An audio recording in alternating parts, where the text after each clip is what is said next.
প্রতিশোধ চাই না, কিন্তু বিচারটা কি পাবো না? শুধু কারো বাবার বিচার, নিজের বিচার, মায়ের বিচার, বোনের বিচার, ভাইয়ের বিচার হবে, আর এই দেশের নিরীহ জনগণ শহীদ হয়েছে তাদের হত্যাকারীদের বিচার হবে না? সেই বিচারও ইনশাল্লাহ এই বাংলার মাটিতে হবে।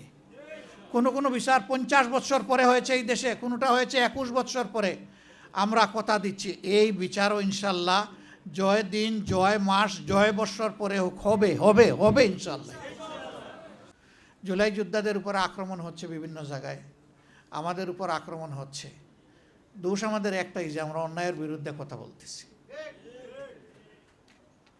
আক্রমণ করেন, অসুবিধা নাই, করতে করতে কে কোথায় যে পালায় আর ডুবে আল্লাহ তাআলা ভালো জানে। কিন্তু আমরা যা বলার জাতির অধিকারের জন্য আমরা বলেই যাব, আমাদের মুখ কেউ বন্ধ করতে পারবে না। তাদেরকে বিভিন্ন ভয়ভীতি দেখানো হচ্ছে, আপনাদেরকেও দেখানো হচ্ছে। আল্লাহর কসম, আল্লাহ ছাড়া কাউকে ভয় করি না। কেন ভয় করব? ফাঁসটার উপরে তো আমাদের নেতৃবৃন্দ দাঁড়িয়ে বলেছেন, সাবধান, অন্যায়ের কাছে মাথা নত করা যাবে না। আমরা ওই জায়গায় দাঁড়িয়ে আছি। আমরা মনে করি যে আমরা প্রতি মুহূর্ত ফাঁসির তক্তার উপরেই আছি, কিন্তু আমরা কারো কাছে মাথা নত করব না ইনশাআল্লাহ। আর বীরদের আকাঙ্ক্ষা পদদলিত হলে এই জাতি হবে গুলামের জাতি। আমরা গুলাম হয়ে একদিনও বাঁচতে চাই না, গুলাম হয়ে 1 বছর 1 যুগ বাঁচতে চাই না, বরঞ্চ আমরা বীর হয়ে 1 সেকেন্ড বাঁচতে চাই। পাওয়া এই নতুন বাংলাদেশে আমরা যদি তাদের সাথে বেঈমানি করি, আল্লাহ কি আমাদেরকে ছেড়ে দেবেন? আমরা সবাইকে আহ্বান জানিয়েছিলাম, এই শহীদ, এই আহতদেরকে সম্মান করুন, শ্রদ্ধা করুন, তাদের আকাঙ্ক্ষা বাস্তবায়নে এগিয়ে আসুন। এখানে একজন দাঁড়িয়ে বলেছেন যে যারা নিহত হয়েছে, শহীদ হয়েছে, তাদের মধ্যে বেশিরভাগ প্রান্তিক জনগণ, এমনকি তারা ছাত্রও ছিল না। একটা সংখ্যা ছাত্র, বেশিরভাগ শ্রমিক। সেই শ্রমিকের কি কোনো কোটার দাবি ছিল? তার সরকারি চাকরির আশা ছিল? সে ওঠার জন্য যায় নাই, সে গিয়েছিল ফেসিবাদ মুক্ত একটা বাংলাদেশ দেখতে। আজকে সবই রয়ে গেল।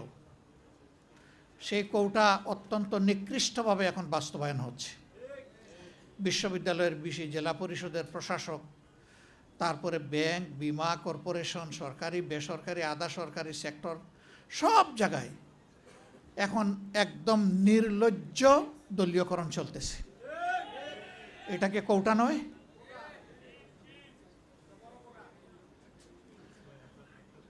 এখানে যোগ্য লোকদেরকে, দেশপ্রেমিক লোকদেরকে সরিয়ে দেওয়া হচ্ছে। বাছাই করে করে অসৎ, দুর্নীতিপরায়ণ লোকদেরকে প্রধান জায়গায় পদায়ন করা হচ্ছে, যেন একটা দুর্নীতির স্বর্গরাজ্য কায়েম করা যায়।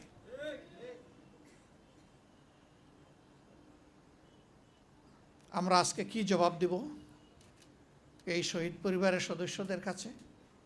কি জবাব দিব জুলাই যোদ্ধাদের কাছে, যে আকাঙ্ক্ষা নিয়ে তারা যুদ্ধ করেছিলেন, তাদের সন্তানরা জীবন দিয়েছিলেন? আমাদের কি জবাব? চিঠি লেখে খালি হাতে যুদ্ধ গিয়ে জীবন দেওয়া আনাসের মা বাবার কাছে আমাদের জবাব কি? জাবের ইব্রাহিমের মা বাবার কাছে জবাব কি? রিয়া গুপের মা বাবার কাছে আমাদের জবাব কি? শান্তর মা বাবার কাছে আমাদের জবাব কি? আবু সাইদের সেই নিরীহ পরিবারের সদস্যদের কাছে আমাদের জবাব কি? মুগ্ধর পিতা এখানে আছেন, তার পরিবারের কাছে আমাদের জবাব কি? আমি ওনার প্রতি বিশেষভাবে কৃতজ্ঞতা আদায় করি। চেষ্টা করেছি আমি এবং আমার সহকর্মীরা ঘরে ঘরে শহীদ পরিবারে গিয়ে তাদের দোয়া নিতে। আমরা তাদের পরিবারেও গিয়েছিলাম, মেহরবানি করে ওনারা আমাদেরকে সুযোগ দিয়েছিলেন যাওয়ার। সেই সময়টা আমরা ফিল করেছিলাম যে প্রাথমিক ধাক্কা সামলানোর জন্য আমাদের সামর্থ্য অনুযায়ী সব পরিবারের হাতে আমরা কিছু উপহার তুলে দিতে পারি কিনা। এই পরিবারের গর্বিত অভিভাবক তিনি বলেছিলেন, আমার ছেলেটি ছাত্র হলেও ফ্রিল্যান্সার ছিল। আমার যদ্দূর মনে পড়ে তিনি বলেছিলেন যে সে তার পার্সোনাল অ্যাকাউন্টে আমাদের জন্য 24 লক্ষ টাকা রেখে গিয়েছে। এই টাকা আমাদের ফ্যামিলি চলছে। আপনারা এসেছেন, বলেছেন, আমরা খুশি, এটা আমাদের লাগবে না। সবচেয়ে গরিব পরিবার থেকে এটা দিয়ে দিয়েন আপনারা। এখানে যারা জীবন দিয়েছে, যাদের সন্তান চলে গিয়েছে, সেদিন তাদের প্রতি আমার রেসপেক্টের মাত্রা অন্য উচ্চতায় চলে গেছিল। আমি বলেছিলাম তার নামে ভালো কিছু করেন, বলছে ওইটাও তো সে রেখে গেছে।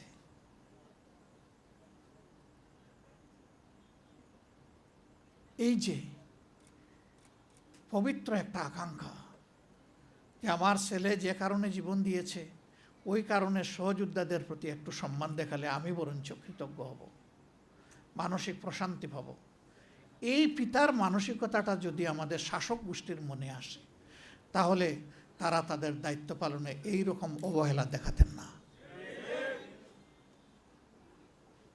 আমাদের এই সহযোদ্ধারা কি শুধু এই জন্যই জীবন দিল, যুদ্ধ করলো, পঙ্গু হলো যে এক দলকে তাড়াইয়া আরেক দলকে আমরা বসাই? বরঞ্চ তারা সিস্টেমের পরিবর্তন চেয়েছে, যে একটা আমূল পরিবর্তন আসুক। সেই সরকারের আমলে শিক্ষাঙ্গনগুলো ছিল সবচেয়ে খারাপ, গণরুম গেস্ট রুম করে সেখানে টর্চার সেল গঠন করা হয়েছে, এমনকি মেয়েদের হলে পর্যন্ত। তো সেই অবস্থা থেকে আল্লাহ তাআলা আমাদেরকে নাজাত দিলেন। এখন মনে হচ্ছে আবার আমরা সেই একই অন্ধকার গলিতে ঢুকে যাচ্ছি। বাংলাদেশ জামাতে ইসলামী কি করবে? জামাতে ইসলামীও কি সেই অন্ধকার গলিপথে হাঁটবে? ইনশাআল্লাহ না। আপনাদেরকে কথা দিচ্ছি, এই জুলাই বিপ্লব হওয়ার পর থেকে যতগুলা কথা বলেছি এই ব্যাপারে, ইনশাআল্লাহ আল্লাহ আমাদেরকে বাঁচিয়ে রাখলে তার সবটুকু আমরা পালন করব। আমাদের হাতে সব কিছু নেই, আমরা সরকারে যাইনি, কোনো আফসোস নেই, কিন্তু আমরা সংসদে তো আছি। সংসদে দেশবাসীর হয়ে, শহীদদের কণ্ঠ হয়ে আমরা চিৎকার করতে থাকবো ইনশাআল্লাহ। আমাদেরকে আপুসের অনেক প্রস্তাব দেওয়া হয়েছে, অনেক লোভ টোপ বিভিন্নভাবে দেওয়া হয়েছে। আমরা এ পর্যন্ত এগুলা ঘৃণা ভরে প্রত্যাখ্যান করেছি। আমরা বলেছি গণভোট আপনারা চাইলেন, আমরা চাইলাম, এখন আপনারা মানেন না, আমরা কিন্তু আমাদের জায়গায় আছি, আমরা এখান থেকে সরতে পারবো না। জনগণের সাথে আমরা বেঈমানি করতে পারবো না, আমরা করব না। আপনারা দোয়া করবেন আমাদের ওয়াদার উপর আমরা যেন টিকে থাকতে পারি। এবং ইনশাআল্লাহ আমরা আশাবাদী, আমরা আস্থাশীল, গণভোটের গণরায় এই বাংলার জমিনে বাস্তবায়ন হবে ইনশাআল্লাহ।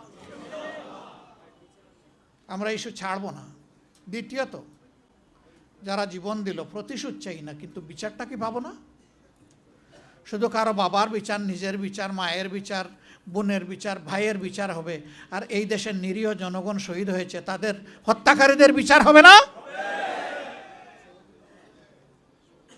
সেই বিচারও ইনশাআল্লাহ এই বাংলার মাটিতে হবে। কোনো বিচার 50 বছর পরে হয়েছে এই দেশে, কোনোটা হয়েছে 21 বছর পরে। আমরা কথা দিচ্ছি এই বিচারও ইনশাআল্লাহ জয় দিন, জয় মাস, জয় বৎসর পরে হবে হবে হবে ইনশাআল্লাহ। আমরা এটাও ছেড়ে দিব না, এই দাবি আমরা ছেড়ে দেব না। আমরা ছেড়ে দেওয়ার কেউ নই, আমরা ওয়াদাবদ্ধ। এই ওয়াদা আমাদেরকে বাস্তবায়ন করতে হবে।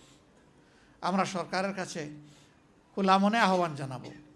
ভুলভ্রান্তি মানুষের হয়, দলের হয়, সরকারের হয়, বিরোধী দলের হয়, সবার হইতে পারে। আমরা মনে করি সুস্পষ্টভাবে আপনারা জাতির সাথে দেওয়া কথা লঙ্ঘন করেছেন, আপনারা জাতির সাথে বিশ্বাস রক্ষা করেন নাই, আপনারা বিশ্বাসঘাতকতা করেছেন। আপনারা ফিরে আসেন, এই দাবি মেনে নেন, দানাই পানাই বাদ দেন, এইটা ওইটা ডানে বামে চলা বাদ দিয়ে সোজা চলেন। জাতি কঠিন সংকটে আপনাদের পাশে থেকে এই দেশকে গড়বে ইনশাআল্লাহ, কারণ আমরা আমাদের দেশকে ভালোবাসি। আরেকটা কথা আমরা বলে দিচ্ছি, আমাদেরকে বিভিন্ন ভয়ভীতি দেখানো হচ্ছে, আপনাদেরকেও দেখানো হচ্ছে। আল্লাহর কসম, আল্লাহ ছাড়া কাউকে ভয় করি না। কেন ভয় করব?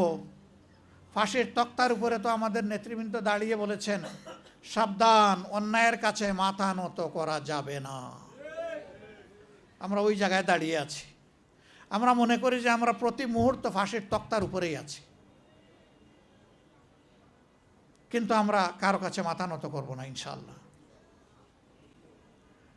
আমাদেরকে যাই করা হোক, যাই বলা হোক, আখের মনে রাখবেন যে সমস্ত শক্তি এবং কুওয়াতের মালিক হচ্ছেন আল্লাহ রাব্বুল আলামিন।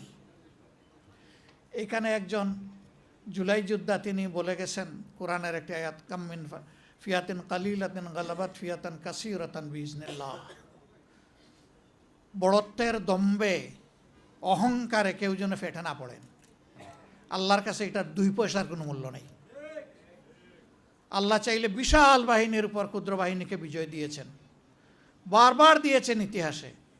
সে বিজয় তো আমরা দেখেছি। আমাদের সন্তানরা হাতের মধ্যে একটা দা কিরিস নিয়েও রাস্তায় নামে নাই।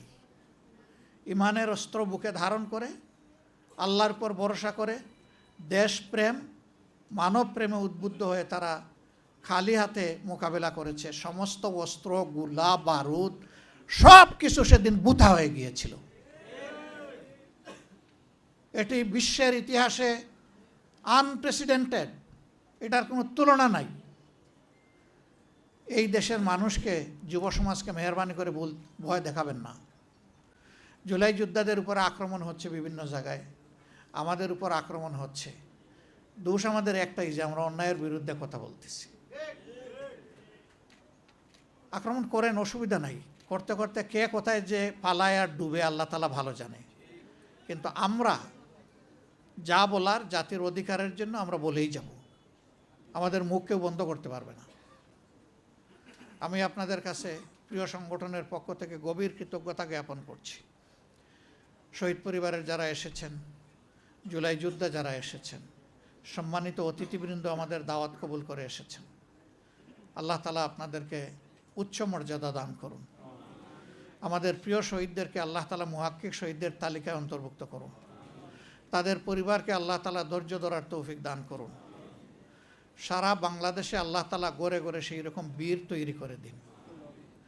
বীরদের আকাঙ্ক্ষা পয়দা হলে এই জাতি হবে বীরের জাতি, আর বীরদের আকাঙ্ক্ষা পদদলিত হলে এই জাতি হবে গুলামের জাতি।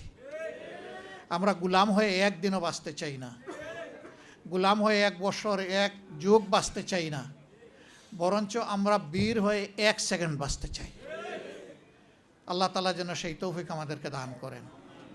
সম্মানিত বন্ধুগণ, নামাজের যেহেতু সময় হয়ে গেছে, কথা আমি আর বাড়ালাম না।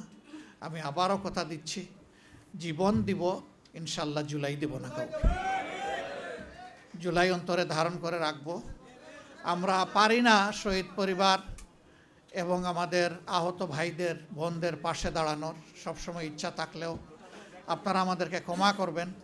কিন্তু আমরা কিন্তু আপনাদেরই অংশ, আপনাদের এই পরিবারের সদস্য। আল্লাহ রাব্বুল আলামিন আজকের এই আয়োজনকে কবুল করুন। আজকে আসলেই আমরা খুবই বারাক্রান্ত হৃদয়ে এখানে দাঁড়িয়েছি, কারণ 2 বছর হয়ে গেল জুলাইয়ের আকাঙ্ক্ষা তো পূরণ হচ্ছে না, রথ এখন উল্টা দিকে চলছে।